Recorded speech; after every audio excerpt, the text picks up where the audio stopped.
No niin, nauhoitus on päällä ja minä voinkin juontaa seuraavaksi Pasiin. Eli Pasi kertoo meidän ruokamatkailun kehittämisen lähtökohtia. Ja hän moitti hänen otsikkoaan tylsäksi, mutta olen ihan varma, että sisältö on sitten sitäkin mielenkiintoisempi. Ole hyvä. No niin, kiitos. Tässä heti paineita lastattiin jakoon. Sitten minun esitystä.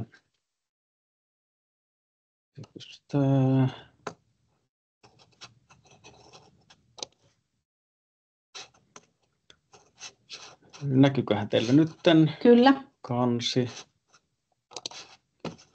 Joo, tosiaan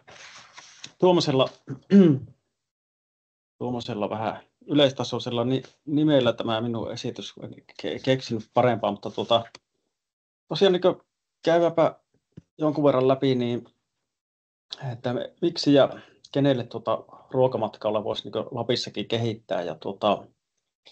Ja tämä ei ole sitten kuitenkaan mikään semmoinen yksi totuus, että teillähän on paljon tietoa ja sitä käytännön ja kenttätietoa osallistujilla, mutta tämmöisiä erilaisia näkökulmia ja ehkä tämmöistä virittelyä aiheeseen, kuitenkin tuommoiseen tietoon perustuen sitten.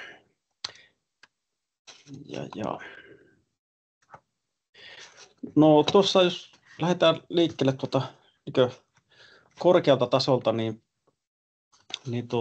Suomessahan on laitetaan minun kamera päälle vielä, niin tämmöinen voimassa oleva Visit Finlandin laatima ruokamatkailustrategia, ollut jo jonkun aikaa ja 28 vuoteen kestävä. Ja eli sekin nyt sillä tavalla kuvastaa, että se on niin noteerattu kansallisestikin tämmöisenä potentiaalisena ja kehittämisen arvoisena asiana.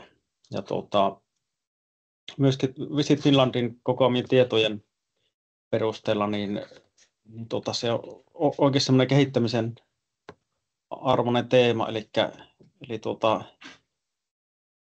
matkailijoilta kysyttäessä niin yli 80% on pitänyt ruokaa tärkeänä osana matkakokemusta ja lähes 90% haluaisi kokea paikallisia ruokaelämyksiä.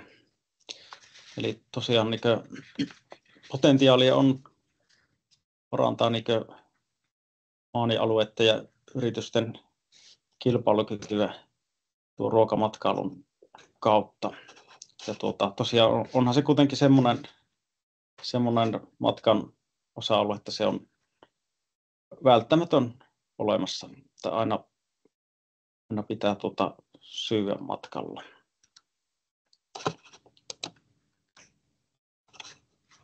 No sitten tässä on näitä syitä listattu. Eli siinä on nämä vähän eri tasoisia. Osa on tuolla, että ruokamatkailu lisää vientiä ja alueiden vetovoimaa, mutta siinä on ihan yritystenkin kannalta tämmöisiä kiinnostavia, että sen avulla voi lisätä kilpailukykyä ja on kasvava matkailun muoto, tämä ruokamatkailu. Ja toki ylipäätään matkailuhan on ollut ja kasvaa Lapissa. Ja sen lisäksi ruokamatkailu nähdään sitten vielä semmoisena potentiaalisena teemana.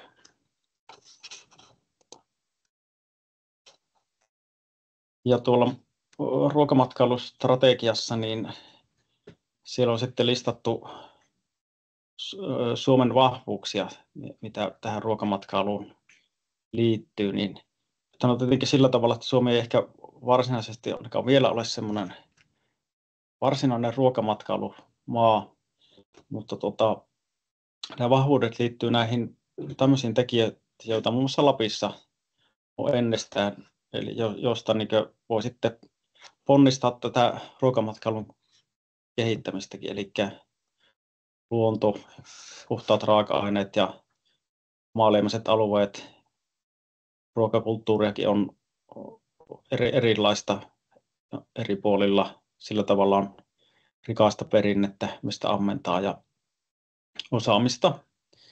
niin matkailualan ylipäätään ja myöskin ruoka-alan osaamista. Ja no sitten vielä noin sanottiin strategiassa, että sitä Suomen ruokakulttuuria ei tunneta hyvin, eli ei ole ennakko-odotuksia, eli tavallaan, niin kuin, että viesti, että ei liikaa paineita, että tässä tämä on vähän niin kuin tämmöinen matkailijoillekin vähän tunnettu asia. No sitten haasteitakin tietenkin on matkailu- ja ruokamatkailun kehittämisessä. Kuten tiedämme, näitä maailmanlaajuisiakin haasteita ja kriisejä on, joihin moni emme oikein voi vaikuttaa, mutta sitten osahan on semmoisia, joihin pystytään omalla työllä ja kehittämistyöllä vaikuttamaan. Esimerkiksi tuohon markkinointiin ja viestintään ja ehkä näihin toimitusasioihinkin, mitä pyritään sitten tässäkin hankkeessa tällä yhteistyön ja verkostojen rakentamisella niin parantamaan. Eli tietenkin yrittää keskittyä niihin sitten asioihin, että mihin voidaan vaikuttaa tässä kehittämisessä. Siellä matkailustrategiassa oli sitten niin meille tutkimustietoon perustuen listattu näitä kohderyhmiäkin tulleen suht päätasolla ja tämmöisiä nostoja tehty. Ja no,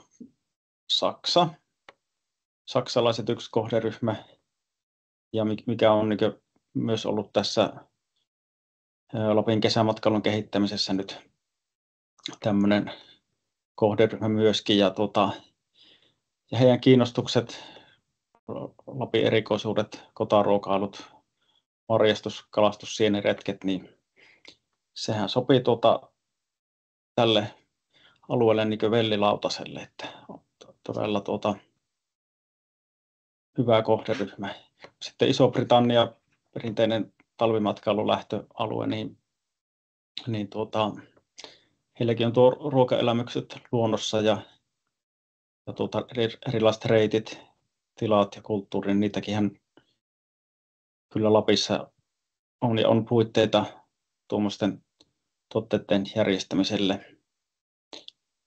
Sitten naapurimaa Ruotsi, saunasta ovat olleet kiinnostuneita saunan ja ruoan yhdistämisestä. Ehkä ensin saunotaan ja sitten syödään vai kummin päin tehdäänkin. Ja mökkiruokailusta, eli aika paljon tuommoista luonnosta kiinnostuneita on myös tuossa naapurimaassa, mikä sopii tänne Lapin alueelle tietenkin muuallekin Suomeen.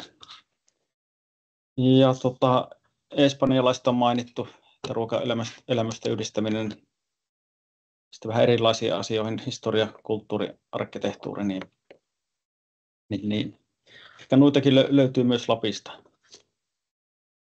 tuommoisia tekijöitä sitten luonnon ohella. Toki löytyy muualtakin, mutta meillä on luonnon lisäksi myös näitä.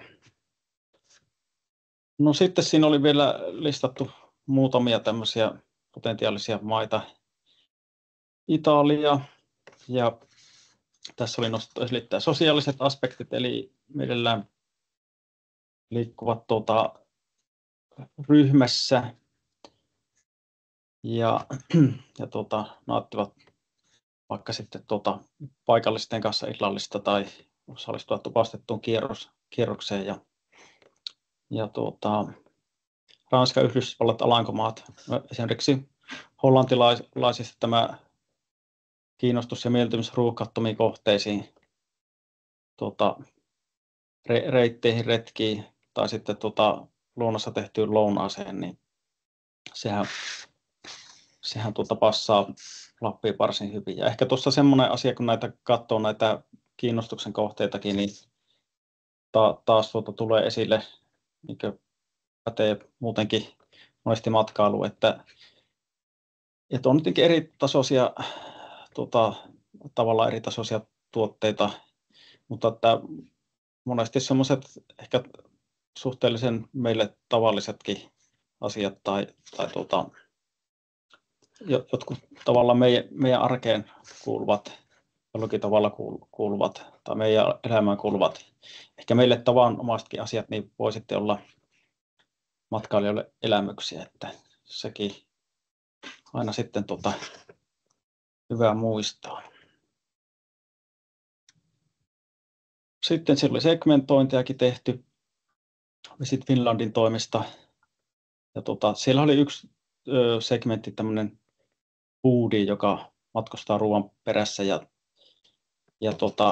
Tämähän on Suomessa tämmöinen varsin harvinainen laji, mutta siellä samalla oli kuitenkin todettu, että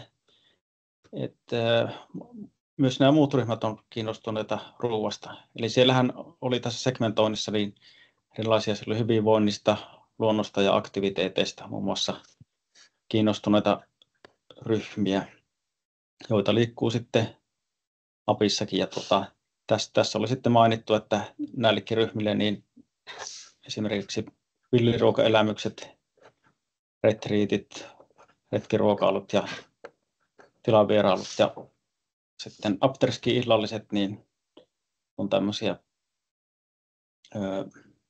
tuotteita, mitä kannattaisi tarjota. Eli tosiaan oli ihan mainittu, että ruokamatkailuelämyksiä kannattaa suunnitella kaikille ryhmille. Ja näin. No, tässä oli myös toimenpiteitä ja kehittämisalueita. Tuosta ehkä mennään tämä nopeasti, mutta strategiaan liittyviä tuommoisia osa-alueita, että kannattaa vilkaista sitten tarkemmin, että mitä siellä olisi ehkä, onko siellä jotakin tämmöisiä toimenpiteitä, asioita, mihin voisi jollakin tavalla sitten osallistua. No, sitten vaihdetaan pikkusen ruokamatkailustrategiasta, niin matkailijoiden rahakulutukseen saadaan tämmöistä tavallaan tutkimustietoa. Sitähän teillä on käytännön tekijöiden tietoa, mutta tässä esitellään sitten tämmöistä koostettua tietoa vielä niin tuosta matkailijoiden rahankulutuksesta. Ja sehän on Lapissa varsin korkea. Eli rajahaastattelujen perusteella niin ulkomaalaiset matkailijat niin talviaikaan toki, niin se on siellä jopa 200 euron paikkeilla se päiväkulutus, josta on sitten arvio, että tuommoinen 30% voisi sitten kulua ruokaan, mikä on ehkä varsin uskottava, tuommoinen hieman yli 50 euroa päivässä. Eli aika paljon rahaa käytetään ja myös ruokaa ollaan valmiita käyttämään ja tietenkin aina pitääkin käyttää, kun matkalla ollaan, että päivittäin sitä syyä. Ja sitten syksyajalta, mikä on tässä meillä semmoinen niin kuin tämä polttopisteessä oleva aika tässä hankkeessa, niin silloin oli noin 100 euroa päivässä sitten se päivittäinen rahankulutus ulkomaalaisilla matkailijoilla. Eli kuitenkin siitäkin sitten todennäköisesti useita kymmeniä euroja niin käytetään sitten ruokaa. Ja tutkimusten mukaan niin tämä paikalliset ja sesonkiraaka-aineet ja vastuullisuus lisäisi sitä ostohalukkuutta ja ihan niin kuin sillä tavalla, että se oikeuttaisi sitten lisää hintaankin. Ja tuossa on tuommoisia joitakin esimerkkejä tuotteille, pienpanimotuotteille, sitten tuommoiselle hieman erikoisemmalle herksi kota- tai luontoillalliselle, että semmoisen hinta voi olla jo sitten hyvinkin suuri, kun verrataan tuohon, että mikä oli tuo matkailijoiden rahankulutus päivässä, että jos puhutaan tuommoista erikoistuotteista ja sitten maistelumenuillekin pyörisi tuolla 100 euron paikkeilla. Tuossa on vertailuksi otettu sitten tuolta Norjan puolelta ja Islannista tuommoisia vähän niin kuin vastaavia tuotteita, jotka myöskin on varsin hinnakkaita. Eli tuossa se viesti niin sitten olisi, että se tukee sitten, että kyllä niin tämmöisestä hyvästä elämyksestä ja ehkä voiko sanoa vähän sille matkailijallekin tämmöisestä ainutlaatuisesta, niin siitä kyllä sitten voi myös velottaa. Tuossa oli tuosta rahankulutuksesta vielä, kuinka paljon olen käyttänyt aikaa, onko Minna? Vielä on semmoinen 5 minuuttia. Okei, no niin, mennäpä reippaasti eteenpäin. No niin, tuossa vielä kertauksena tulleen tuosta rahankulutuksesta taulukoitu hieman ulkomaalaisten matkailijoiden päiväbudjettia, eli se on tässä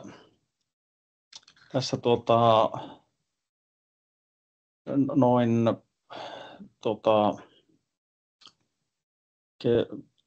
50 euron paikkeilla tosiaan niin tuo ruokaan käytettyä päiväbudjettia. Mutta haarukkaa on tietenkin, että erilaisia budjetteja ja erilaisia mieltymyksiä on olemassa. No sitten vielä rahankulutuksesta ja sen merkityksestä maksuhalukkuuteen. Eli tuossa nyt lyhyesti, että jos on tuommoista tarjolla tämmöistä paikallisuutta ja alkuperää siinä tuotteessa tai palvelussa ja sesonkin raaka-aineita, niin se sitten vahvistaa sitä ostohalukkuutta ja myöskin tätä maksuhalukkuutta tai se oikeuttaa ainakin hieman korkeampaa hintaa. Vielä rahankulutuksesta lyhyesti, eli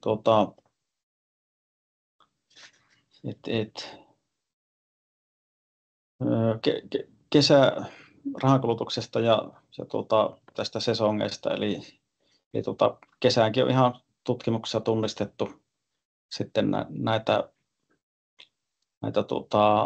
siihen sesonkiin sopivia ruokatuotteita. Luontohan tuossa on sitten semmoinen tekijä, mihin ne monesti Suomessa ja Lapissa kytkeytyy ja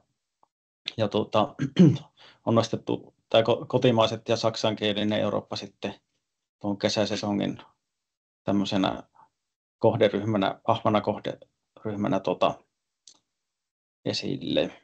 Ja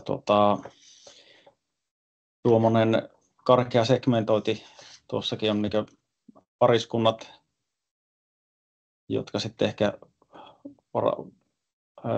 varautuneet käyttää enempikin rahaa tämmöisiin tasokkaisiin tuotteisiin. Perheet,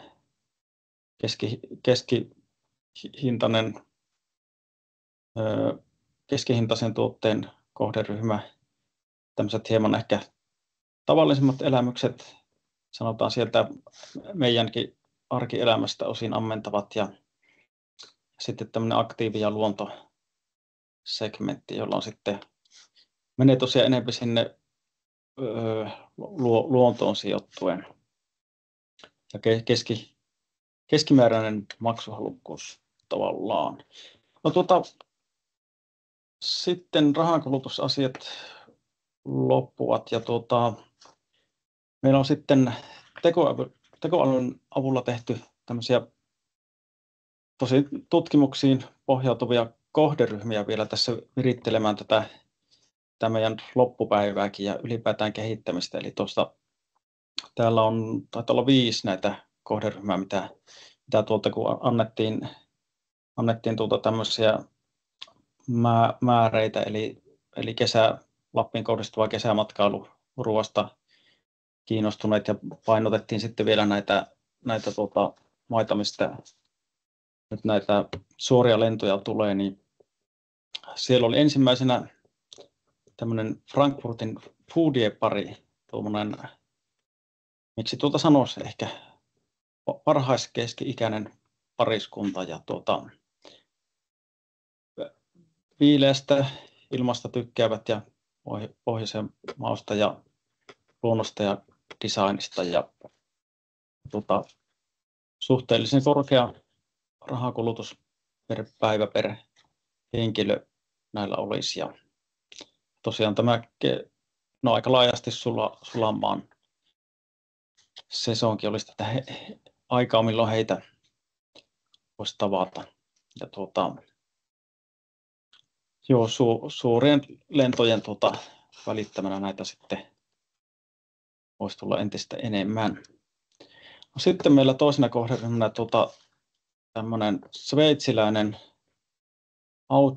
outdoor-perhe, ulkoilusta kiinnostunut, tämmöinen vähän myöhäis keski-ikäisempi. Tuossa kuvassa tosiaan on tämmöinen, onko ne sitten varttuneita vanhempia vai jo isovanhempia, mutta kuitenkin tämmöinen lapsiperhe.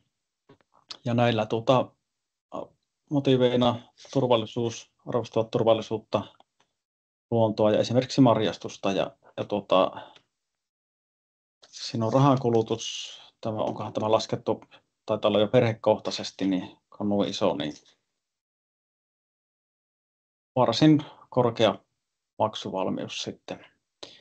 Heinä-elokuu on otettu sesongiksi, eli tavallaan heinäkuulta alkaa ja sitten tuo Euroopan lomakuukausi, ja heillekin on sitten apuna nämä parantuneet yhteydet. Sitten mennään Italiaan. Tämmöinen Milano Creators, tämmöinen luova, nuori sakki, joka ehkä tulee tosiaan pienellä porukalla. Ja nämä kuuluu sitten tämmöisiä, joihin voi sanoa, että kuvattavuus on yksi motiivi, eli se tarkoittaa just sitä kohteen kuvattavuutta ja tuotteiden, eli tykkäävät tehdä somemateriaalia, kuvia ja lyhyt videoita ja once in a lifetime -aterioita, eli tämmöisiä harvinaisempia elämyksiä, ja sitten jota tietenkin voi sitten laittaa someenkin niistä sitten aineistoa, ja elämyksistä tykkääviä ei ole ihan sitten näin, ihan käyttävät rahaa, mutta eivät ihan niin paljon kuin nuo aiemmat ryhmät. Suomalaiset sitten, tässä on tämmöinen tavallaan ehkä työn ja vapaa-ajan yhdistävä kohderyhmä, eli etätyötä tekevät, mutta luonnosta tykkäävät keski-ikäiset, ja tulevat yöjunalla luontoon. No jos ne tulee, no joo, no melkein sitä pääsee junalla luontoon, tai ainakin lähelle, ja siitä sitten siirtymään lähemmäs sitä luontoa. Ja hyvinvointihan se on tälle ryhmälle, toki muillekin nykyään semmoinen aika iso motiivi, ja ruokakin voi sitten siihen liittyä tuollaisena kokonaisvaltaisena elämyksenä. Siellä on erilaista retriittiä ja hoitoa ja ruokaa ja muuta. Ja tämä ehkä sitten on kun tämä on tullut osin tekemään töitä, niin ei nyt ihan niin paljon kuluta rahaa, koska se sitten menisi vähän niin kuin plus miinus nollaksi tämä työnteko, jos ne kaikki sitten samaa tietä kuluttaisi. Joo. Ja viimeinen kohderyhmä, niin naapurimaat Ruotsi kautta Norja. Nämäkin junalla tyypillisesti matkustavia, toki sitten voi tuosta lähistöltä tulla vaikka autolla, ja arktisilta mausta ovat kiinnostuneita, mutta luontoon mieltyneitä myöskin vahvasti ja rahan kulutusmahdollisuuksiakin on. Ja toki kyllä tiedämme tietenkin, että esimerkiksi Ruotsista niin tulee myöskin kulttuurista ja kaupunkikohteistakin kiinnostuneita, mutta tässä meidän määrittelyssä kohderyhmänä niin on mukava huomioida, että kyllä luonto ja ruoka kiinnostaa naapurimaista tuleviakin ja tämmöinen Suomen kulttuuri, se on kuitenkin jossakin määrin erilainen sitten vertaan noihin esimerkiksi Ruotsi, että jossakin määrin jopa eksoottinen. Joo, siinäpä taisi olla minun viimeinen dia, tuommoinen vielä kertaus, jota voidaan sitten tässä yhteydessä ja käyttää tarvittaessa sitten myöhemmin siinä meidän pajatyöskentelyssä. Mutta Kiitos Pasi. Ja meillä ennen kuin annetaan Sannalle ja Elisalle puheenvuoro, niin teillä onkin siellä Padletissa seuraava kysymys, joka on, että millainen matkailija voisi olla sopiva tai mielenkiintoinen? Eli kun alatte hetken päästä tekemään tauon jälkeen, pohtimaan semmoista kesämatkailutuotetta tai palvelua, niin olisi tosi kiva, että käytte vähän jo kirjaamassa itsellenne ylös, että mikä voisi olla hyvä.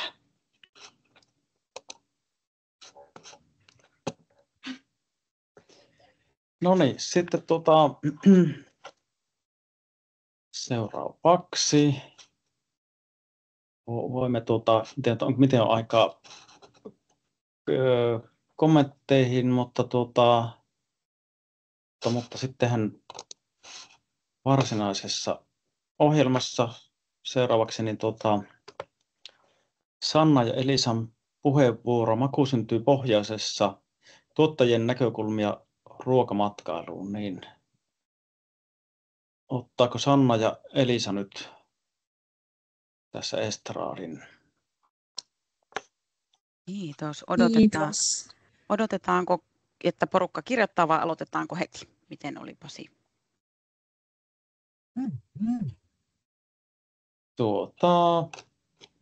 Voidaan, annetaanko vaikka minuutin?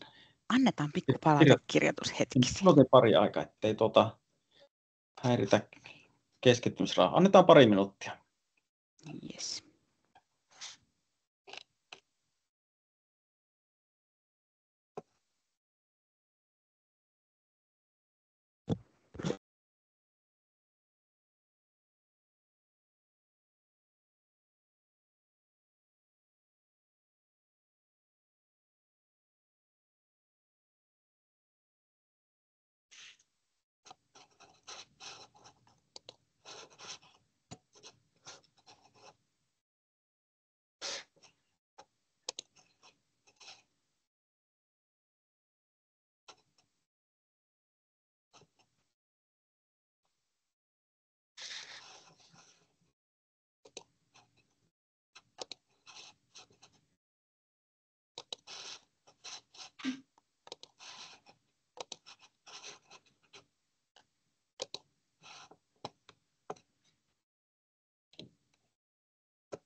Mitäs luulette, joko siellä on kirjoitukset saatu loppusuoraa kohti?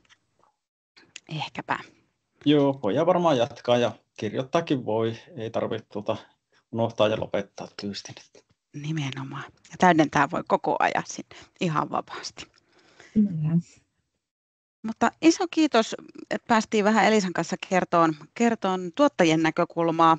Mulla on täällä kynä sauhunut tuossa Pasin puheenvuoronkin ajalla ja muutamaan nostoon voin sitten heti täältä myöskin mainita, että minkälaisia ajatuksia sieltä sitten tännekin päin nousi. Mutta tosiaan Elisan kanssa ollaan tuottajia vähän käyty jutustelemassa, niin kerrotaan sitten sieltä puolelta oikeastaan, että halutaan tuoda sitä tuottajan näkökulmaa esiin, koska meidän mielestä se ruoan maku nyt syntyy hyvin täällä pohjoisessa ja hyvistä raaka-aineista syntyy hyviä tuotteita. Me on tosiaan tavattu lappilaisia tuottajia ja elintarvikealan kehittäjiä ja nyt sitten niiden näkökulmia tässä esitellään. Meillä on vielä, niin kuin Pasikin tuolla aika alussa jo sanoi, että tuohon nykytilakartoitukseen liittyen niin on vielä tulossa lisätietoa, niin myös meillä tässä tuottajan näkökulman puolelta, että me laajennellaan vielä tuonne kasvistuotantopuolelle perunanviljelijöitä ja tämän tyyppisiä on siellä meillä haastattelukierroksessa tulossa ja nyt ollaan käyty läpi enemmän tuota lihapuolen tuottajan näkökulmaa. Mutta että kokonaisuutena on tavoite saada semmoinen ruokaketjun osalta koko prosessi auki, että mihin meidän olisi tarkoitus päästä vaikuttaa ja missä ne kehittämiskohteet on ja missä ne vahvuudet on, jotta voidaan sitten tukea ja auttaa ruokamatkailun kehittämisessä mahdollisuuksien mukaan. Mutta se, mitä me nyt tässä teille kerrotaan ja valotetaan tämänhetkistä tilannetta, niin vähän vilkaistaan tuonne raaka-ainepuolelle. Ne on varmaan teille aika tuttuja juttuja, mutta käydään läpi ja vilkaistaan vähän, että mitä siellä ehkä uusiakin tuulia on niin kuin havaittu. Myöskin tuotantopuolen osalta sitten tämmöistä vahvuus- ja haastenäkökulmaa ja myöskin tuo mahdollisuusnäkökulma sitten tuo esiin, että miten me voitaisiin nyt sitten lähteä yhdessä vielä vaikuttamaan, että meillä olisi hyvät raaka-aineet ja ne olisi saatavissa tuonne kesämatkailun ja kesäruokapuolen matkailun osalta nimenomaan käyttöön. Mutta Elisa, vilautatko meille vähän raaka-ainenäkökulmia? Joo, minäpäs kerron näistä lappilaisista raaka-aineista ja nimenomaan perinteisistä lähdetään liikkeelle. Eli tämä lappilainen ruokakulttuuri, sehän perustuu puhtaisiin ja luonnonläheisiin raaka-aineisiin. Ja sitten oikein semmoisia perinteisiä elementtejähän on esimerkiksi poronliha. Sehän on tämä Lapin alueen ylpeyden aihe. Ja sitten tämä Lapin poronliha ja myös Lapin poron kuivaliha niin on saanut tämmöisen alkuperänimisuojan. Eli nimenomaan Lapissa kasvanut poro ja siitä tehty tuote. No sitten kalastus ja metsästys. Nehän tuo ruokapöytään paikallista kalaa ja riistaa. Esimerkiksi siika, ahven, hauki, lohi ja taimen on semmoisia perinteisiä lappilaisia kaloja. No sitten metsäkanalinnut, erityisesti niin kuin riekko ja jänis ja hirvi on semmoisia, mitä voidaan hyödyntää. No sitten kasviksia hyödynnetään monipuolisesti. Monenlaisia marjoja meillä kasvaa, mustikat, puolukat, hilla, karpalo esimerkiksi. Ja sitten sienistä tatit, rouskut, haperot ja korvasieni on myös yksi sellainen. Ja sitten kaskinauris ja Lapin puikulaperuna. Ja tämä Lapin puikula on saanut myös sen alkuperänimisuojan, että Lapin alueella viljelty ja myös pakattu puikulaperuna on semmoinen. No, viljoja Lapissa on aika vähänlaisesti ja täällä sitten korostuu ne, mikä kestää kylmää, niin semmoiset lajikkeet. Ja ohra on yleisin semmoinen, mutta sitäkin käytetään pääasiassa sitten eläinten rehuissa. No mitä uusia tuulia sitten meillä on? No uutta lappilaisessa ruokakulttuurissa on esimerkiksi kasvipohjaisia vaihtoehtoja. Ne on yleistyneet paljon ja niitä on sitten monenlaiset villiyrttituotteet, kuten nokkonen, maitohorsman, versot ja kuusenkerkkä ja lukuisia muita villiyrttejä. Meillähän täällä kasvaa monenmoista ja siinä meillä on se etu, että ne on yleensä sitten tosi puhtaita ja vitamiinipitoisia. No sitten modernit säilöntämenetelmät, ne mahdollistaa raaka-aineiden hyödyntämisen ympäri vuoden. No, esimerkiksi fermentointi, kylmäkuivaus ja pakastekuivaus. Ne on semmoisia aika uusia säilöntämenetelmiä. No, ruoan alkuperä, tarinat, elämyksellisyys, yllätyksellisyys ja vastuullisuus kiinnostavat. Ja matkailijat arvostaa yhä enemmän tietoa siitä, että mistä se ruoka tulee, kuka sen on tuottanut ja millä arvoilla. Ja sitten se tarina siinä ruuassa, esimerkiksi vuoden aikojen rytmistä ja sitä raaka-aineiden hankinnasta ja perinteistä, niin se on kiinnostavaa. No sitten tämä zero waste näkyy sitten nykyään tämmöisissä annoksissa ja palvelussa, ja sehän siis tarkoittaa sitä, että mahdollisimman vähän kertyisi sellaista jätettä, että hyödynnettäisiin kaikki siitä raaka-aineesta, mitä on mahdollista hyödyntää. No sitten massa vastaan luksus, niin nykyään nämä matkailijatkin enemmän ehkä arvostaa tämmöistä yksilöllistä ja semmoista luksusta, että ei enää sitä massan joukossa menemistä. Ja no, uusia raaka-aineita ja sitten tuttujen raaka-aineiden niin uudet hyödyntämistavat, niin täältä Lapista on löydetty jonkun verran tryffeliä, niin sitten siinä olisikin syytä pohtia, että miten sitä sitten voitaisiin hyödyntää ja miten sitä saataisiin sinne ravintoloille vaikka niihin annoksiin. No sitten on tämmöisiä uusia kansainvälisiä vaikutteita yhdistetty lappilaisuuteen, esimerkiksi vaikka nyhtöhirveä tai tatti crème brûléita.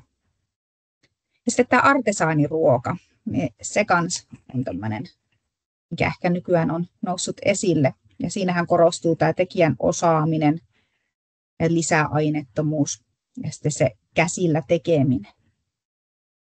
En malta olla mainitsematta tässä kohti vielä nyt sitten tuommoista lisänäkökulmaa tuohon, kun tuo artesaaniruokapuolelta, niin Kukkosen Hennalla on siihen liittyvä hanke just menossa. Että jos lisätietoja haluatte, niin laitellaan myös linkkejä tuohon Henna-hankkeeseen, niin sieltä saa sitten lisää siitäkin puolesta tietoa. Kyllä. No, tässä vähän mitä meillä on saatavilla täällä Lapissa näitä, sitten vähän tätä vuoden kiertoa ja tuotantomääriä pitäisi huomioida, että mitä on milloinkin saatavilla ja mihin sesonkiin kannattaisi panostaa. Niin no, keväällä ja alkukesällähän meillä tosiaan, kun lähtee nuo kasvit tuolla kasvamaan, niin on näitä villiyrttejä monenlaista, että niitä kyllä silloin kannattaa hyödyntää. Että esimerkiksi justiin tämä nokkosen verso, vuohen putkimaito, horsma, voikukalehdet, niin nehän on parhaimmillaan silloin, kun ne on sellaista nuorta kasvustoa. Sitten varhaisperuna on alkukesän semmoinen juttu, ja kaloista esimerkiksi siika tai kuhaa. No, kesällä sitten marjat kypsyy, niin niitä tietenkin kannattaa hyödyntää, että meillä mettäpullolla noita marjoja kasvaa ja kaloja saadaan järvistä. Ja sitten kasviksia monenlaisia, että perunat ja juurekset ja monenlaiset yrtit, niin niitä silloin voi hyödyntää. Ja syksyllä marjakausi jatkuu, puolukka etenkin ja karpalo ja pihlajanmarja tulee ja sitten nämä monenlaiset sienet. Ja sitten myös riistaa. Riistaa voi hyödyntää ja juureksia. No, tuossa näkyy sitten muutamia nostoja otettu noista tuotantomääristä Lapissa, niin tuosta listasta näkee, että minkä verran mitäkin täällä tuotetaan. Tästä voisin hihkasta tuohon tuotantomääriin liittyen, että minusta on mielenkiintoinen myöskin miettiä sitä meidän omavaraisuuden näkökulmasta, että me ollaan maidon osalta ja ehkä naudanlihan tuotannon osalta osittain omavaraisia, mutta muissa me jäähän paljon vielä, että joudutaan tuontitavaraan sitten tuomaan tänne meidän Lappiin, että siinä meillä on vielä pohdinta, että miten niitä kaikkia saataisiin sitten lisättyä. Kyllä. Siitä Sanna saa puheenvuoron seuraavaksi. No joo, tuotantomääristä päästään myöskin puhumaan sitten tuossa hetken päästä noissa haasteiden puolella, mutta otetaan täältä ensin vähän vahvuukset, mitä me tuossa tuottajien kanssa jutustellessa kuultiin, että mikä heidän keskusteluissa nousi esiin, niin kyllähän se nyt toi maku on semmoinen, että muutama tuolta lausahti jopa, että ja kokipuoleltakin kun kuultiin, että eihän niin kuin huonosta raaka-aineesta voi millään saada hyvää ruokaa. Niin kyllä se lappilainen pohjoinen meillä tällä tämä raaka-aine on se, mikä tuo sen maun. Ja kyllä meidän valoisat kesät, niin se on ihan tuolla ravintoainepitoisuuksissakin huomattu, että täällä tuotetut tai kerätyt marjat esimerkiksi niin on paljon ravintoainepitoisuuksiltaan parempia kuin vaikka sitten etelän puolelta. Sitten toi meidän tähti, niin kuin Elisa tuossa aikaisemmin jo sanoi, niin toi meidän poro, niin sehän on hyvin terveellistä ja ihan tutkimuksissakin todettu sen terveellisyys ja kuinka niukkarasvasta se on. Ja sitähän tuon rasvapitoisuuden osalta jopa kalaankin verrattu, että se on aika niin kuin hyvä raaka-aine. Ja sitten ihan pystyy tuottajat sanoa, että he vaikuttaa itse siihen ihan minkälaista laatua ja makua he pystyy tarjoamaan. Esimerkiksi tämä oli hyvä esimerkki tämä härkien kasvatuksessa tämä kuohinta, mikä oli toki eläinlääkärin toimesta aina tehty, että pysytään siellä eläinten hyvinvoinninkin näkökulmasta, mutta sillä pystytään merkittävästi vaikuttaa lihan laatuun ja makuun. Ja ihan siellä tietenkin sen jalostustavan ja tuotantotavan eläinten ruokinnan ja hoidon kautta niin pystytään sitten vaikuttamaan siihen laatuun. Ja tuottajilla on aika hyvä osaaminen tähän. Että he kyllä itse on semmoinen. Ne on aika moniala osaajia myöskin nuo meidän tuottajat, että heillä on siihen tuotantotapaan osaamista, mutta he myöskin sitten, musta tuntuu, että he osasivat jääkaapin ja pakastimen korjauksesta asti aina tuonne logistiikkaan ja koko tuotantoketjuun niin kuin ymmärrys ja heillä on kädet kyllä täynnä töitä siellä, mutta osaamista löytyy laajasti. Paikallistuntemus oli tosi vahva, että he kyllä tiesi, mistä löytää teurastamot ja jalostajat ja muut, että siinä oli niin kuin valtavan hyvä ja tiesivät, että missä kannattaa myyä ja minkälaisia laidunalueita eläimille ja niin edelleen. Ja syvä kunnioitus toki siihen omaan tuotantoon ja eläimiin, mutta ihan niin kuin kokonaisuudessaan luontoon, että se arvomaailma oli heillä kyllä hyvin yhtenäinen. Ja tuossa jo mainitsinkin, että raaka-aineen käsittelyosalta oli laaja ymmärrys ja siihen koko tuotantoprosessi.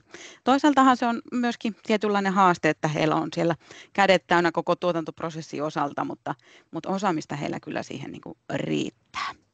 Ja minusta oli kiva, että mistä tuossa Elisa kertoi aikaisemmin noista perinteisistä näkökulmista, mitä raaka-aineisiin liittyy ja uusista tuulista, niin heillä oli aika hyvä ajatus noihin, että minkälaisia hyödyntämismenetelmiä he voisivat ottaa fermentoinnin tai muun osalta, ja he on siellä sitten lähteneet monenlaisia kokeilujakin tekemään, mutta myös perinteet kunniassa pidetään. Joustavuuden osalta se oli ehdoton yksi vahvuus, mikä jos ajatellaan tuonne ruokamatkailu- ja ravintoloiden puolelle, eli tuottajat pyrkii reagoimaan näiden ravintoloiden tarpeisiin tosi joustavasti, ja he pystyvät sitten mukauttamaan niitä erilaisia leikkoja ja toimituksia sen mukaan, että mikä siellä sitten niin kuin ehkä on tarve. Siinä on toki haasteitakin tuon joustavuudet, minkä verran pystytään massaa toimittamaan tai volyymia, mutta tuottajat on pyrkineet olemaan tässä kohti tosi joustavia ja lähdetään sitten eriä ihan tarpeen mukaan. Taisi muutama jopa sanoa siellä, että melkein 247 pystyy raaka-ainetta hakemaan heiltä sitten pakasteista. Koittavat olla tosi joustavia, että pystyisi sitten vastaan sinne tarjontaan. Toimitusten osalta oli myöskin se vahvuus. OAK toimittaa suurilta osin täällä nyt nämä kylmäkuljetukset ja ne toimii tosi hyvin, että se tukee sitä raaka-aineiden saatavuutta ja laatua, kun kylmätoimitukset pystytään hoitamaan. Mutta sitten on ollut muutama, jotka sitten totesi, että on ollut ehkä kiinnostusta tämmöiseen tuoreeseen lihaan, että saisi pihvilihoja ja muita, mutta niiden osalta sitten tuo kuljetus- ja logistiikka-asiat voi olla vähän haasteellisia. Mutta kylmäkuljetus toimii hyvin. Vilkaistaanko lisää haasteita? Nähdään tietenkin aina nämä vahvuudet ja haasteet vähän tämmöinen, että osittain vähän käsi kädessä kulkee, että on vahvuus, että niitä kysyntää riittää, mutta miten sitten aina saadaan se tarjonta ja kysyntä niin sanotusti kohtaamaan. Eli meillähän talvikaudella on aika paljon massaturismia. Nyt tuossa justiin kuulin viimeisimpiä uutisia, että 1 miljoonaa matkailijaa esimerkiksi Rovaniemelle odotetaan talvikautena. Niin siihen voi olla haastavaa sitten saada tätä meidän paikallistuotantoa riittämään. Mutta kesäkausikin kasvaa ja siellä matkailijamäärät lisääntyy myöskin ja kysyntää alkaa olla, että sitten voidaan miettiä, että voisiko sinne meillä riittää tarjontaa ja volyymiä. Tuotantomäärät on yleensä aika pieniä, että siinä mielin voi olla, että ne isommat tilaukset sieltä jää sitten atrian hoidettavaksi tai muuta, että jos puhutaan, että kylmäkontteja tarvii tilata, että saadaan asiakkaat ruokittua, niin meidän lappilaiset tuottajat ei yksistään pysty niihin yleensäkään vastaamaan. Ja tämmöiset yhteiset ja varastot ja tukut on aika vähissä, että muutamat on sitten pystynyt hyödyntämään semmoista yhteisvarastonäkökulmaa, mutta muilta osin niin menee sitten tämmöisenä aika pieninä volyymeina. Ja kaikki ei pysty sitten kasvattamaan tietenkään sitä tuotantomäärääkään. Sadoissa, tuotannossa niissä voi olla vähän vaihtelua aina vuodesta toiseen, niin kuin me aina tiedetään omaltakin osalta, että ne marjasadot eikä sienisadot ole niin kuin joka vuosi samanlaisia, mutta myöskin ihan sieltä vaikka poropuolelta niin ei aina voi tietää, että minkälainen se saatavuus on siellä, niin siinä osin voi olla vähän haasteita vaikka ennakkosuunnitteluun aina vastata tai vastata saatavuustarpeisiin, että siellä on sitten vähän tämmöistä, mikä pitää huomioida, kun puhutaan, että paikallisen ja lähiruoan kanssa ollaan tekemisissä. Myöskin sitten se, että jos me tehdään niin kuin ennakointia, niin se on toisaalta hyvä, että jos voi tämmöistä keruuverkostoa kehittää, että jos saadaan vaikka tilauskantaa ravintolalta, niin tuottajat voi vastata sitten vaikka keruuverkoston kehittämisellä, mutta sitten toisaalta taas tuo tuotannon ja satokauden vaihtelut voi haastaa sitä, että ei aina päästä siihen haluttuun sopimustuotantoon, vaikka koittavatkin siihen paljon vastata. Lihatuotannon puolella sitten tietenkin se, että jos halutaan nyt enempi äkkiseltään isoja tilauksia, niin sitä ei aina hoksata, että se teuraksi kasvattaminen kestää aikaansa. Että esimerkiksi vasikan puolella niin 2 vuotta saa sitten odotella, että jos aletaan nostaa tuotantomääriä tai kasvattaa karjaa enempi, niin siellä se aikajänne on kuitenkin 2 vuotta ennen kuin sitten taas saadaan sen teurastukseen karjaa. Että tämmöisiä haasteita on niin kuin tuon volyymin näkökulmasta, että miten siihen tarpeeseen voidaan sitten vastata, että näitä pitää lähteä ratkomaan. Sitten yksi iso haaste on tietenkin tuo kannattavuusnäkökulma. Moni sanoo toki, että he osin saa sen, mitä pyytääkin sieltä ravintolapuolelta ja kuluttajapuolelta tuotteistansa. Sitten tullaan siihen osioon, että minkä verran voi volyymia kasvattaa tai miten saataisiin sitä ympärivuotiseksi tai muuta. Että siinä voi olla sitten haasteita, että ei riitä tuotantomäärät tai muuta. Sitten toinen on tietenkin, että miten me saadaan sille koko tuotantoketjulle, että keruusta asti aina sinne mahdollisiin tukkuihin ja muihin lihanleikot ja teurastamot ja kaikki, niin jokaiselle pitäisi kuitenkin löytyä kannattavuutta. Ja kyllä tässä pientä huolta Ellisan kanssa ollaan kannettu siitä, että miten meidän tilojen jatkuvuus, että ei siellä pelkästään se, että miten se nyt myynti, mutta näkyy myöskin nämä yhteiskunnalliset tilanteet, jotka on haastaneet sitä tuotantoa aina kuivikkeesta ja rehuntuotannosta asti. Ja tietysti sitten myöskin on vähän haasteita, että miten jatkajat, että kuinka moni tilallinen sitten näistä onkaan suoraan sanonut, että onpa mahtavaa, että suosittelen lapsilleni tätä, niin sitä me koitetaan Elisan kanssa vielä sitten positiiviseksi kääntää, että vitsikö löydetään ratkaisuja siihen, että tästä kannattavuuttakin sitten ja ei tarvitsisi niin paljon huolta kantaa. Mutta se on tosiaan sitten tärkeää, että se kannattavuus löytyisi ja yksi on tietenkin tuo, mitä Pasi mainitsi, että tilat tai nuo asiakkaat olisivat valmiita maksamaan niistä korkeampia hintoja ravintolassa noista tuotteista, että onko se sitten tasting menu vai tämmöisiä potentiaalisia asiakkaita, mitä siellä oli esillä, niin minkä kautta päästäisiin eteenpäin. Mutta nuo edelliset ei ole ehkä se suurin, mihin on kulminoitunut kuitenkaan kaikki haasteet, vaan se on tämä verkostojen rakentaminen. Kun on kysytty näiltä meidän haastateltavilta, että mikä on se suurin haaste, niin on se, että miten ihmiset tavoittaa sitoutuneesti ja jatkossakin, että siellä on tosi vahvoja syntyneitä verkostoja, joita he pitää vahvasti yllä, mutta aina kun vaikka joku ravintolamestari vaihtaa työpaikkaa, niin ei tahdo löytää sitä enää sitten.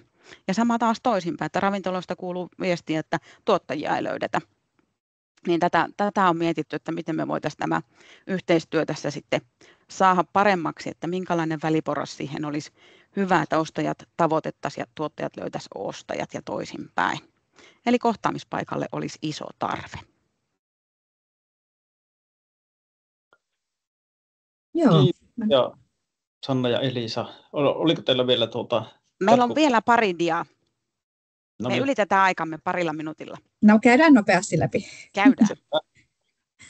Eli mennään näihin haasteiden jälkeen näihin mahdollisuuksiin, mitä sitten on. Niin matkailijamääräthän kasvaa ja sitä myöten tietenkin asiakkaiden määrä kasvaa ja kiinnostus tuohon paikalliseen ruokaan on koko ajan ollut kasvava.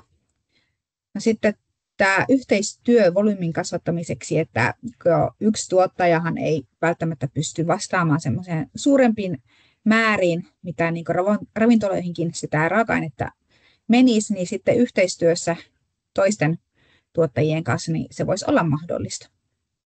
No, varastointia voisi kehittää, että näiden raaka-aineiden säilyvyys ja saatavuus paranisi ja sitten se tukisi sitä myötä ravintoloiden toimintaa. No sitten yhtenä on tullut tuolta tuottajien puolelta toive tämmöiseen, että voisiko kausiluontoisia menuja tehdä, että nämä ravintolat ottaisivat näitä laadukkaita raaka-aineita osaksi menuja niin sesonkien ja vaikkapa ihan mikrosesonkien mukaan, että ne menut rakennettaisiin sitten saatavuuden pohjalta ja sitten se toisi semmoista vaihtelua ja paikallisuutta siihen tarjontaan.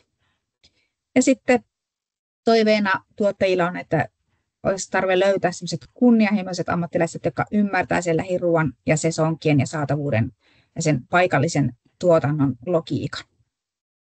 No sitten mahdollisena tätä tietenkin on myös tämä verkostojen rakentaminen ja organisointi, että tämmöinen väliportaan rakentaminen ja organisointi olisi mahdollista, jossa tuottajat ja ostajat sitten löytäisi helposti toisensa, niin se olisi yksi sellainen hyvä iso asia.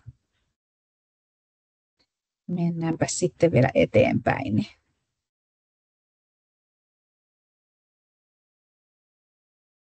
Eli miten me nyt sitten lähdetään taklaamaan näitä haasteita ja nostaa vahvuuksia ja tartutaan noihin mahdollisuuksiin, mitä Elisa tuossa äsken kertoi, niin me lähdetään rakentamaan nyt ensimmäisenä, että miten me voitaisiin kohtauttaa näitä tuottajia ja ostajia toistensa kanssa. Meillä on tämmöinen pyöreän pöydän tilaisuus nyt suunnitteilla, että miten me saataisiin nämä lappilaiset tuottajat, jalostajat ja ravintoloitsijat sitten yhteen.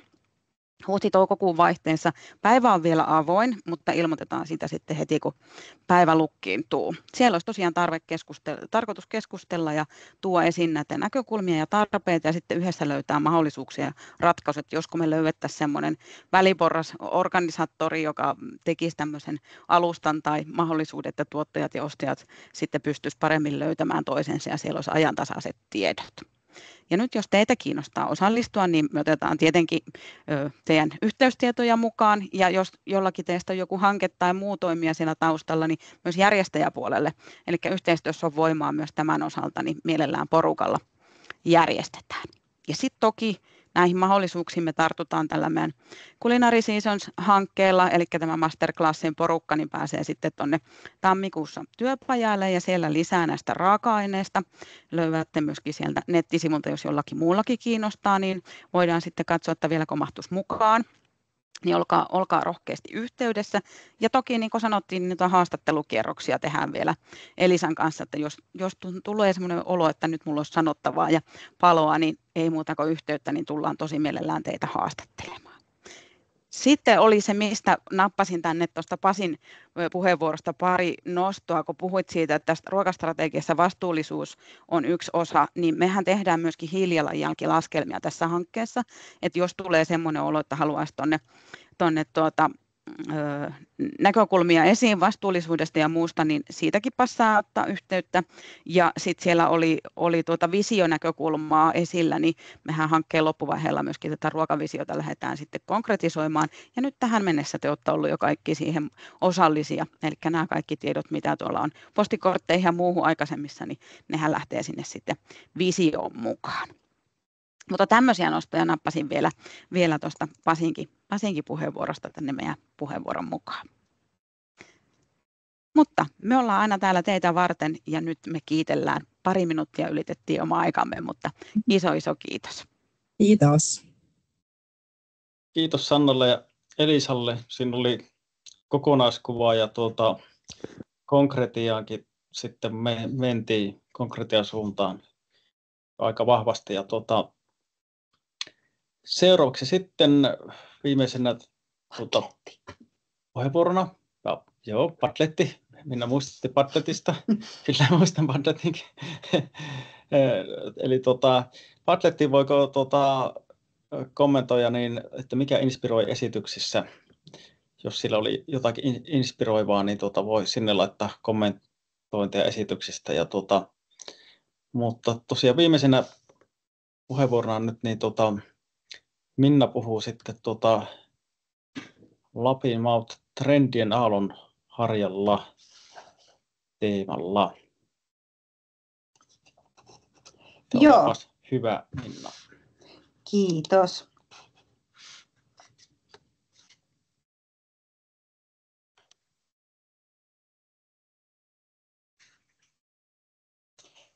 No niin,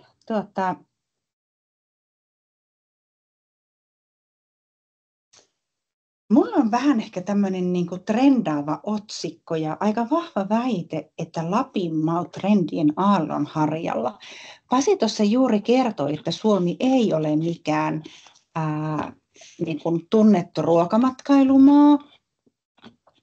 Ja olen ihan samaa mieltä ja olisi jo aika olla, että kovin vaikka Tanska on hyvin tunnettu maailmalla, mutta Suomi ei. Mutta jospa nämä tulevat trendit toisivat asiakkaita vähän tänne Suomen meidän hyvien makujen äärelle, mitä antoisasti äsken Sanna ja Elisa esitteli.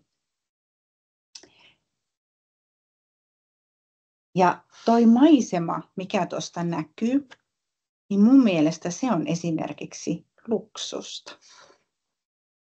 Perinteisestihän luksus on määritelty sillä lailla, että se on jotain tällaista kultaisia hanoja ja tarjoilijalla valkoiset hanskat ja ruoka on jotain sellaista niin kuin hienostunutta ja kallista.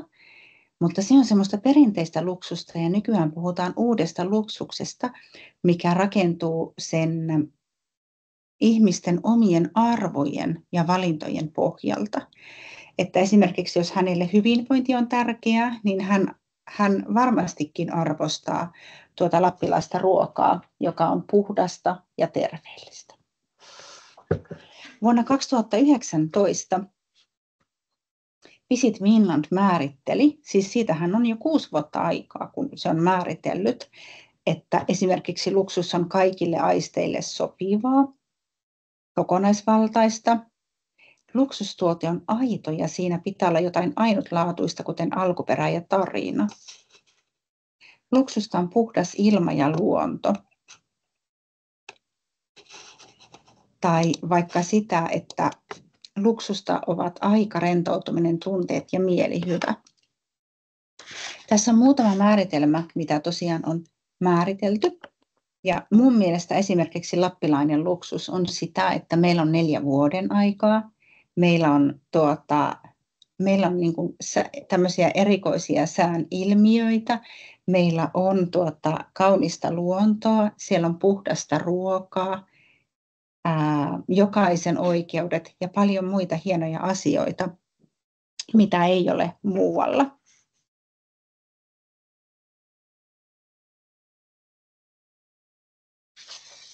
Ja kuten sanoin, niin luksus määritellään, se on henkilökohtaista.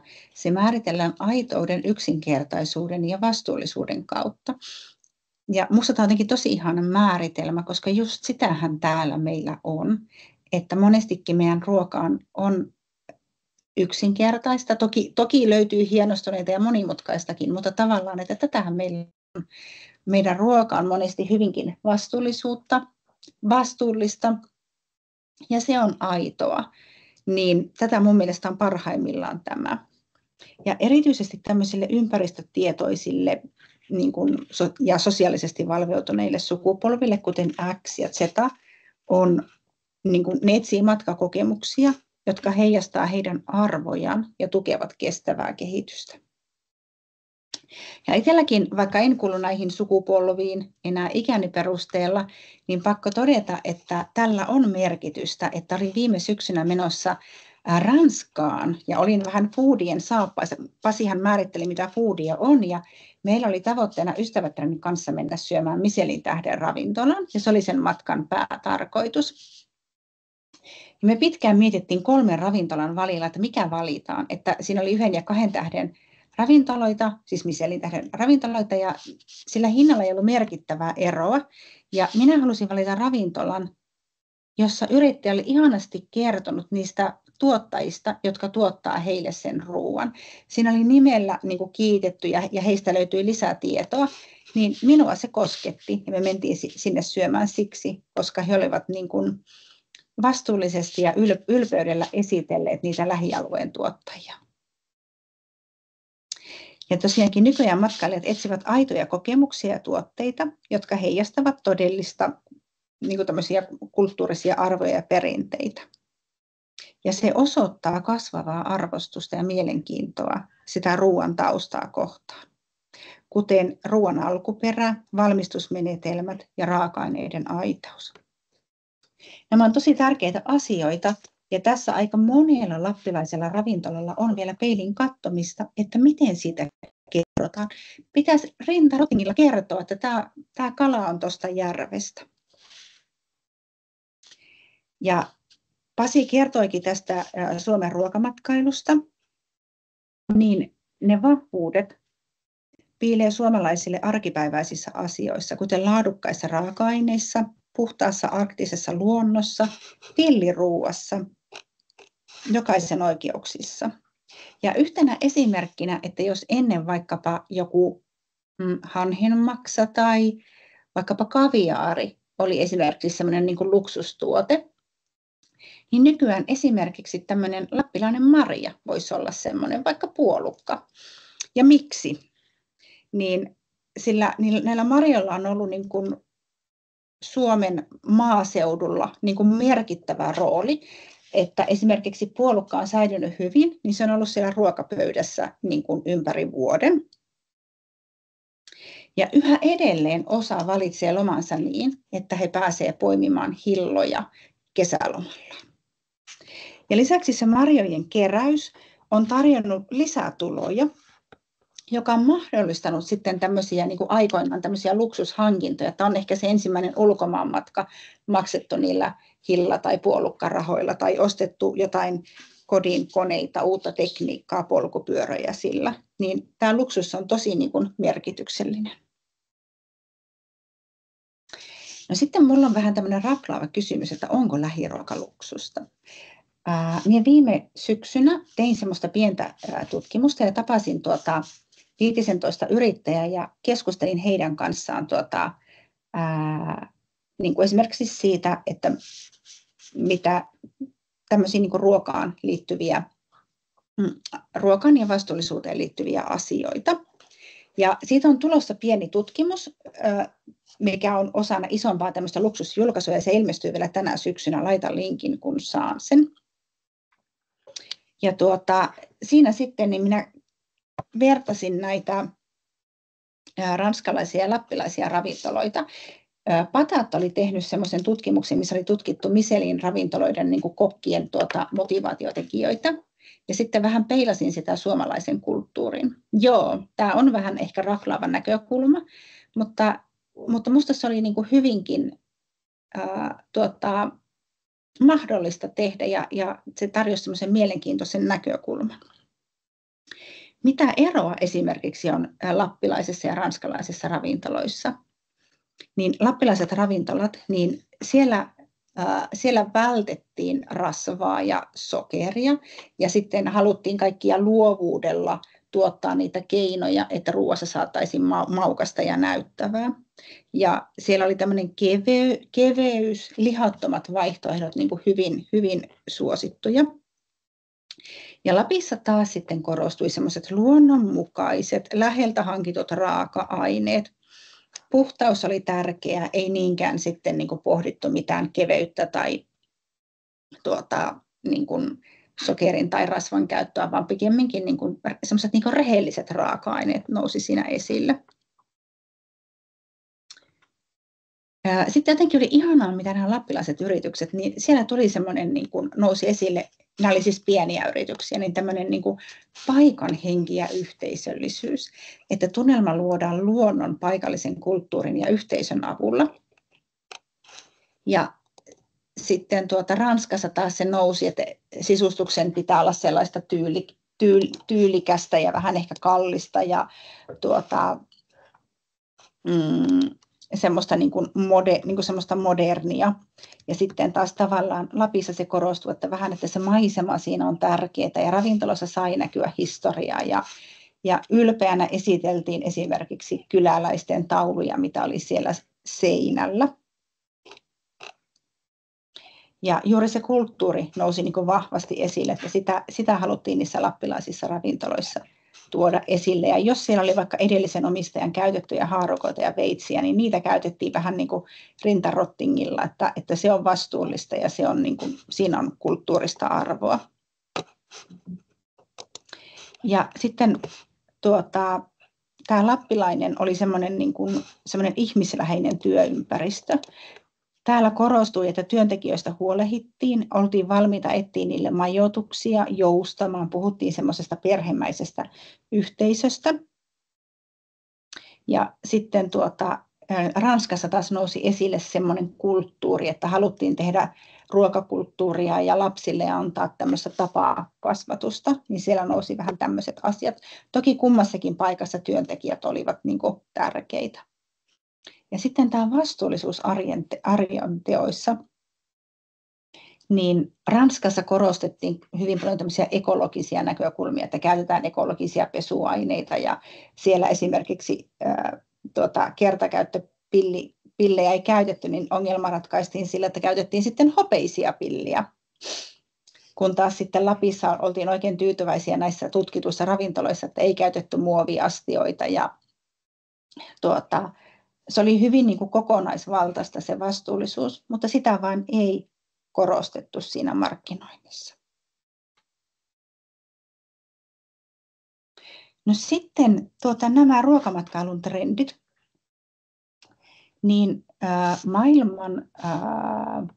maailman ruokamatkailujärjestön mukaan niin lähes 80% matkailijoista yhdistää ruoan ja elämykset. Eli jokainenhan matkallaan syö, mutta noin 20% se ei ole niin kuin tärkeää, että lähes 80% matkailijoista on kiinnostunut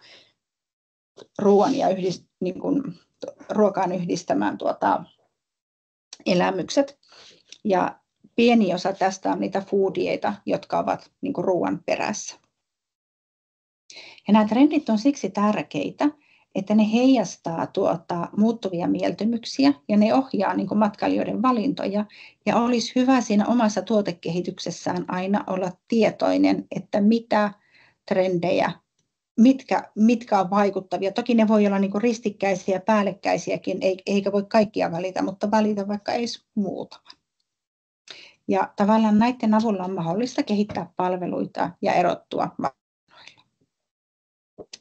Esittelen teille 7 trendiä, mitkä on näitä maailman ruokamatkailun järjestön trendejä. Niitä oli 10 olemassa, mutta olen sieltä 3 tiputtanut pois, koska minusta ne ei ole oikein soveliaita tänne.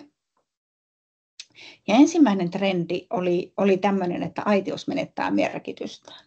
Mutta myös se oli vähän niin negatiivinen otsikko, niin minä laitoin sille kivemman otsikon, että uusi aitous, uniikit juuret ja todelliset tarinat. Eli on todella tärkeää, että ihmiset on vähän väsyneitä siihen aitouteen ja paikallisuuteen, että aidosti saadaan ne aidot tarinat esille. Sitten niin kuin tässä maailmanlaajuisessa trenditutkimuksessa, niin ihmiset on väsyneitä siihen, että ravintolat vähän näyttää kaikkialla samalta. Että ihmiset ei halua niin kuin syödä samanlaista ruokaa ja olla samanlaisessa ravintolassa kuin kotona, niin siksi olisi tärkeää olla semmoinen uniikki. Että semmoinen aito paikallisuus olisi tosi tärkeää. Että se on ehkä semmoinen niin kuin, keskeinen näkökulma. Ja sitten tässä on kuvana luostolta vai Pyhältä otettu kuva lakkaviineri. Ja musta tämä niin kuin on ihanaa, että vaikka viineri ei ole suomalainen, mutta sitten se on ehkä tämmöinen matkailijalle niin kuin helpossa muodossa oleva. Ja jossain siellä vielä luki, että hillat oli paikallista ja se on itse tehty. Niin musta tämä oli tämmöinen pieni kiva esimerkki siihen. No sitten tämmöinen niin kuin paikallisuus on toinen trendi ja sitä oikein niin kuin kutsutaan, että niin kuin sen pitäisi olla hyperlokaali ja maunkin pitäisi olla hyperlokaali ja edelleen siinä on sitten se juuret ja yhteisöt etusijalla. Ja sillä on niin kuin suuri merkitys siihen paikallisuuteen, että matkailijat haluavat ostaa ja kokea paikallisia tuotteita sekä vaikuttaa positiivisesti vierailukohteen siihen yhteisöön. Ja mun mielestä tässä on niin kuin tosi paljon meillä vielä tehtävää, että me autetaan asiakasta kertomaan, että tämä juoma on paikallinen ja tämä kala on tuosta järveltä niin kuin eilen pyydetty. Että tavallaan autetaan niin kuin asiakasta siinä. Ja tosi kiva, että yhteisön hyvinvointi on keskiössä, että kun vaikka ostetaan sitä paikallista ruokaa, niin se jättää sinne alueelle hyvää. Ja mun mielestä sitten myös, että jos sulla on vaikka joku ohjelmapalveluyritys, niin hyvä miettiä, että mikä sen vaikutus on sitten sille yhteisölle. Ja tästä on aivan ihania tarinoita, miten niin kuin yhteisö huomioidaan siinä ja se yhteisö hyötyy siitä. No sitten tämmöinen sekä alkuperäiskeittiöiden arvostus niin kuin maailmanlaajuisesti on niin kuin nyt trendi. Ja tässä sitten myös tavallaan, että myös se, että meillä Lapissa on sitä perinteistä ruokaa, niin tuoda sitä esille. Ja nämä pandemiat, sekä korona että Ukrainan sota, niin on tuoneet sitten mielenkiinnon tähän paikallisten toimitusketjujen vahvistamiseen. Ja mun mielestä sitten vähän aina ajatellaan, että jos asiakas kysyy, niin hänelle kerrotaan, mutta olisi tosi ihanaa, että asiakkaalle kerrotaan, mistä ruoka on. Kolmas trendi on sitten vastuullisuus sanoista tekoihin. Tämä on varmaan meille kaikille tuttu ja edelleen tämä jatkaa, että varsinkin niin kuin tämä ruokamatkailujärjestö oli huolissaan tästä muovista, että miten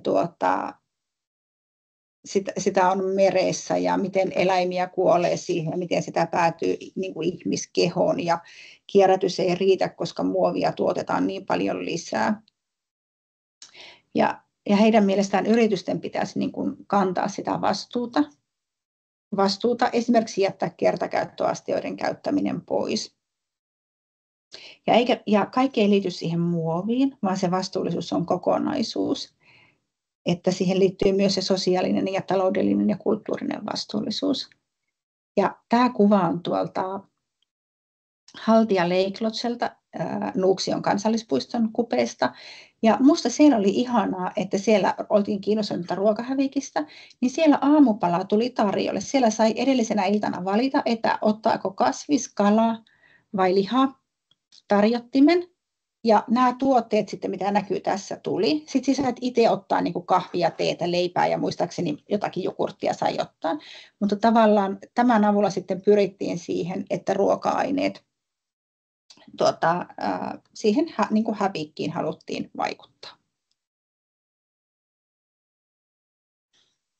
No sitten tämä on minusta tosi mielenkiintoinen trendi, sivupolkujen viehätys, kun matkailu löytää uudet helmet. Että ihmiset on vähän väsyneitä kaupunkilomiin, että kaupungit on jo ruuhkaisia, ne on meluisia, ne on kalliita ja on myös paljon kaupunkia, missä jo vastustetaan matkailua tai Airbnb:tä tai muuta.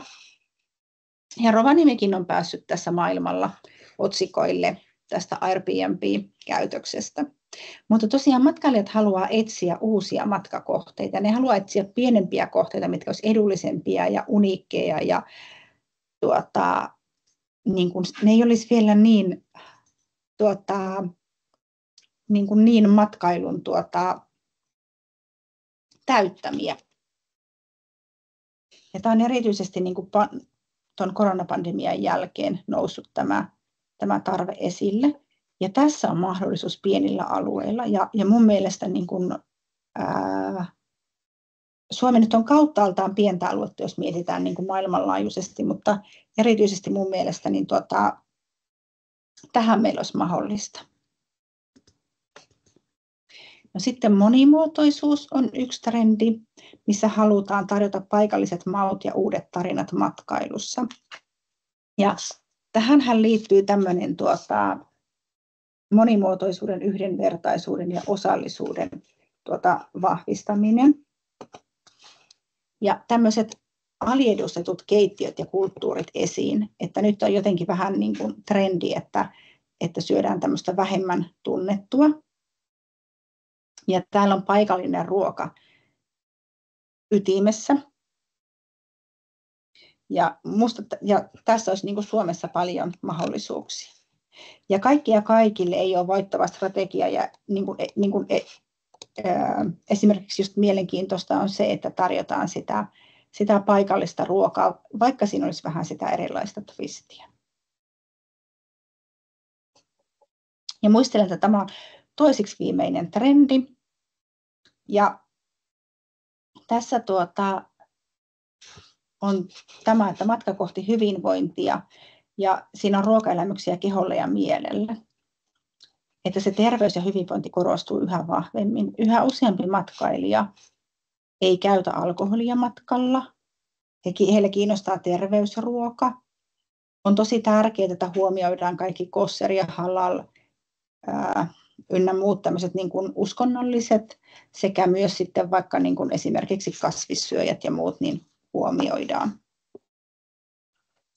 Ja tämmöiset perinteiset ruokakulttuurit on nyt vähän pannassa, että tämän ruokamatkailujärjestön mukaan esimerkiksi Espanja, missä on paljon sianlihaa ja viiniin pohjautuvaa, niin ei ole enää niin trendikästä. Ja tässä on tosi tärkeää, että jokaiselle on jotakin. Ja tämä kuva kertoo siitä, että esimerkiksi teen tämmöinen lajitelmien tarjoaminen on nyt vähän tämmöinen uuden trendin mukaista. Ja seuraan tätä Aurora Holidays-ravintolaa tuolla Utsjoella. En ole siellä ikinä käynyt, mutta heillä on aivan ihania postauksia. Ja tässä postauksessa he kertoivat, miten he teetä käyttävät. Ja tämä yritys on erikoinen siinä, että siellä lähes jokainen on tervetullut. Ja siellä korostetaan, että jos sulla on vaikka kananmunaton ruokavalio, niin saat ihan yhtä hyvää kuin ne muutkin siinä seurueessa. Ja viimeinen trendi on, että somen seuraava aalto, yhteisöllisyys palaa juurilleen. Suurten alustojen luottamus rapistui, että 2018 vuonna se Facebookin tietojen vuotaminen nousi esille ja se käynnisti tämmöisten pienten alustojen, kuten vaikka Snapchatin syntymisen. Monet näistä käyttäjistä on nuoria ja ne ei nyt välttämättä juuri nyt ole niin maksukykyisiä, mutta tavallaan on hyvä seurata niitä. Ja tämmöiset suuret alustat tosiaan, niin ne väistyy pienten ja tämmöisten kiinnostusten kohteisiin perustuvien yhteisöjen tieltä. Tässä oli 7 trendiä. Ja olisi kiva ennen kuin Pasi juontaa tai juonamme teidät tauolle, niin että voitte pohtia, että olisiko tästä joku trendi, mikä kiinnostaa. Jos ei, niin me ehditään tauon jälkeen jatkaa tästä, koska nythän meillä on tauko. Olemme hivenen aikataulusta myöhässä. Me olemme vissiin vähän kaikki onnistuneet ylittämään aikataulun, mutta koska kello nyt on 13.39, niin jatketaan sitten 13.50, eikö niin? Pidetään 10 minuutin tauko Ja tauolla on tosi tärkeää se, että tulette virkistäytyneen takaisin, että käykää pihalla, vähintään edes kattokaa ikkunan tai vähintään edes ajatelkaa luontoa. Niin nyt teetä juoma ja katsomaan ulos. Kyllä. Jatketaan Ideointityöpajassa kohta.